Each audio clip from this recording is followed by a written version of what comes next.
नमस्कार. मी चैत्राली यमगर घेऊन आली आहे कथेचा 5वा भाग. चला तर मग सुरुवात करूया आजच्या या भागाला.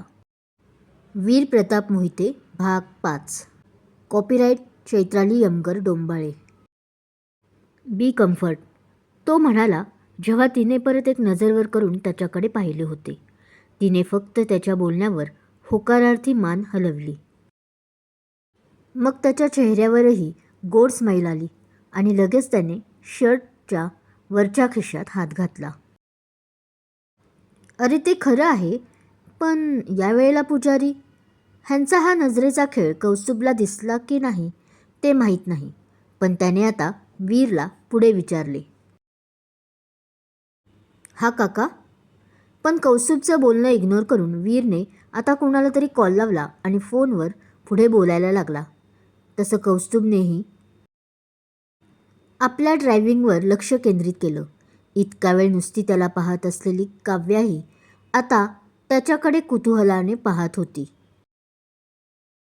जे ऑफकोर्स मधून आरशात केस नीट करण्याच्या बहाण्याने तोही ऑब्झर्व करत होताच, पण चेहऱ्यावर सध्या फक्त गंभीर आणि आपण तिला पाहत नसल्याचे दाखवत तरी होता. हो, आम्ही 3 तासातच पोहोचू. तुम्ही सर्व तयारी करून ठेवा, तो पुढे बोलतो आणि ते ऐकून आता कौस्तुभच्या कपाळावर आठ्या पडल्या. खरं तर तो रस्ता 5 तासाचा होता, पण कौस्तुभचं आधीच रॅश डॅशिंग असल्याने त्याला 4 तास लागायचे नेहमी. आता आणि त्यात त्याला अजून हा 1 तास कमी सांगत होता. म्हणा आता रात्रीचे 8 वाजले होते. ट्रॅफिक शहराच्या बाहेर पडल्यावर कमी होणार होते, पण तरी मुंबईतून बाहेर पडायला जास्तच वेळ त्यांना लागणार होता ना. आणि त्यात आता तो असं बोलत होता समोरच्याला. ती व्यक्ती कोण असेल याचा अंदाज कौस्तुभला आला होता, पण तुम्हालाही आला असेल नाही का? तरी पण मी कन्फर्म सांगते, मुंबईच्या बाहेर गोरेवाडी नावाचं गाव होते. 5 तासाच्या अंतरावर. गाव कसले, ती एक वाडी होती. फक्त 1000-2000 लोक राहत होते त्या वाडीवर. बाकी तर शहरात स्थायिक झाले होते, जसं मोहिते कुटुंब गेली 25 वर्षापासून स्थायिक झाले होते. पण तिथे काळूबाई नावाचं एक मोठं आणि पुरातन मंदिर होतं, जिथे काही मागितले तरी म्हणे इच्छा पूर्ण होते असा विश्वास होता. गावातील लोक वर्षातून एकदा जत्रा करत, तेव्हा सर्व लोक जमा होत. जे पुणे मुंबईत राहत होते तेही या जत्रेसाठी खास आठवडाभर येत असे. आपल्या नायकाची वीरची फॅमिलीही या देवीला मानत होती. त्याच्या आजीच्या आग्रहाखातर संपूर्ण घर यायचे. अगदी त्याचे डॅडसुद्धा आपल्या दुसऱ्या बायकोला घेऊन यायचे, पण ती बाई दुसरीकडे राहत असल्याने कुणाला समजत नसे. आणि आता त्याच मंदिरात तो स्वतःचं लग्न करायचं ठरवतो. तिचा आशीर्वाद आपल्यासाठी खूप महत्त्वाचा आहे असं लहानपणी त्याची आई त्याला कायम सांगायची. त्या निमित्ताने आपल्या आईचा आशीर्वादही मिळेल बस ही आशा मनात बाळगून तो तिकडे जात होता. तो फोनसुद्धा तिथल्या पुजारीचा होता, ज्यांना गावात मान होता. तुझ्यामुळे बिचाऱ्या त्या पुजारीला पण त्रास झाला बघ. वीरचा फोन आटपताच कौस्तुभ रागाने मागे काव्याकडे पाहत बोलला. कौस्तुभ, गाडी थांबव. पण त्याचं असं बोलणे ऐकून वीरने मान नकारात हलवली आणि त्याला गाडी थांबवायला सांगितली. का? नाही, चालवतो ना मी. पण कौस्तुभ त्यामुळे गोंधळला. तुला शेवटचं सांगतोय, गाडी थांबव. पण ह्याने मात्र उलट हट्ट तसाच ठेवला. तुला त्रास होतोय ना, मग चालवतो मी. तो एक भुवईवर करत त्याला बोलतो. मी असं कुठं म्हणालो पण? कौस्तुभने रागात परत तिला पाहिले, पण आरशातून. कारण वीरने याआधी कधीच त्याला असं रागवले नव्हते ना, या टोनमध्ये कधी त्याला साधा बोलला होता. मग चुपचाप चालव. मला आता तुझा आवाज नकोय. त्याने आता समोरच्या आरशात पाहिले. ती आपल्या हाताची चुळबुळ करत होती. असं वाटत होते की तिलाही तेच वाटत आहे जे कौस्तुभ आत्ता तिला बोलला. आणि ते आमच्या सेवेला कधीही तयार असतात पुजारी, हे तुला नवीन आहे का कौस्तुभ? पण पुढे तिची अशी नजर पाहून त्यानेच आता थंड आवाजात बोलला. पण आता त्याने डोळे बंद केले होते. सकाळपासून नुसता तो या मीटिंगमुळे कामात बिझी होता की त्याला शांत असं बसताही आलं नव्हते. झोपही नीट गेले 3 महिने त्याची पूर्ण झाली नव्हती.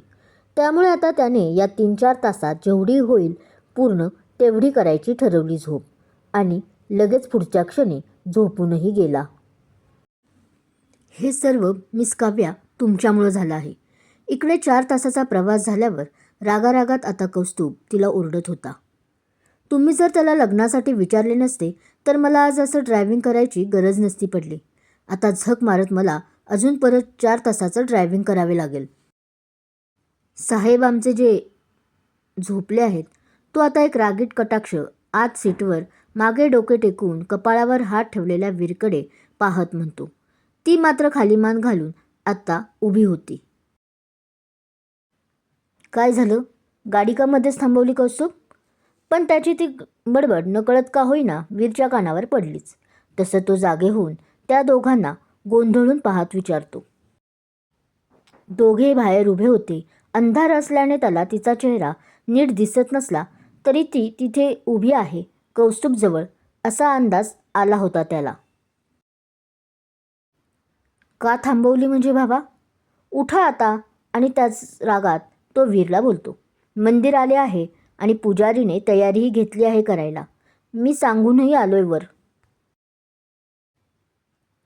गाडी थांबवून अर्धा तास झाला होता आणि कौस्तुभ पुजारीला सांगूनही आला होता.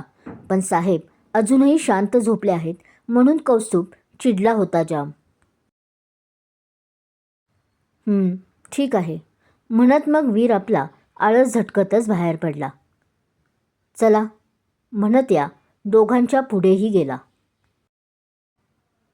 चला आता महाराणी. तसं त्याला जाताना पाहून कौस्तुभच्या कपाळावर नापसंतीची रेघ उमटली. त्याने नकारात मान हलवत आता तिला रागवत बोलला. अगदी पुढे चल असा हात करून. तसं तीही निमूटपणे वीरच्या मागे चालू लागली आणि तिच्या मागे कौस्तुभ. पण आता कौस्तुभला ती इतकी शांत कशी काय याचं आश्चर्य वाटले. पण बरे तेवढीच आपल्याला शांतता असं मनात म्हणत तोही त्यांच्या मागे विचार करतच जात होता. विवाह संपन्न झाला. पुढल्या 20 मिनिटातच एक पुजारी त्या दोघांना उद्देशून म्हणाले. लग्नविधी त्याने भरभर आटवायला सांगितले होते. जेवढी लग्नाची गरज आहे बस तेवढेच मंत्र म्हणा असं आवर्जून सांगितलं होते. जे पंडितजींना काही पटले नव्हते. पण वीर प्रताप मोहिते समोर बोलायची काय, साधं तोंड उघडायचीही त्यांना भीती वाटे. म्हणून त्यांनीही सप्तपदी आणि कन्यादानाचा विधी केला. उरकला होता. आणि कन्यादान पण असे की एकीकडे ते मंत्र म्हणत होते आणि दुसरीकडे तिचा बाप म्हणून कन्यादान ते स्वतः करत होते. मी तुझ्याशी लग्न केलं याचा अर्थ असा समजू नकोस. मंगळसूत्र गळ्यात घातल्यानंतर वीर आता तिला बोलू लागला. पुजारी आणि कौस्तुभ त्यावेळी दुसरे काहीतरी काम करण्यासाठी त्यांच्या घरात गेले होते, जे मंदिराच्या मागे होते. की तू माझी बायको झालीस. मी हे लग्न केलं आहे ते एका गोष्टीसाठी, जी गोष्ट तुझ्याकडे आहे आणि ती फक्त तूच देऊ शकतेस. एवढं बोलून तो तिथून निघूनही जातो. पण ती मात्र त्याच्याकडे पाहत असते. तिच्यासाठी धक्का असतो. अविश्वसनीय अशी कोणती गोष्ट तिच्याकडे असेल असं तो का म्हणाला? का केलं असेल हे लग्न त्याने? हे जाणून घेण्यासाठी ऐकत रहा वीर प्रताप मोहिते. लाईक करा, कमेंट करा, सबस्क्राईब प्लीज. धन्यवाद.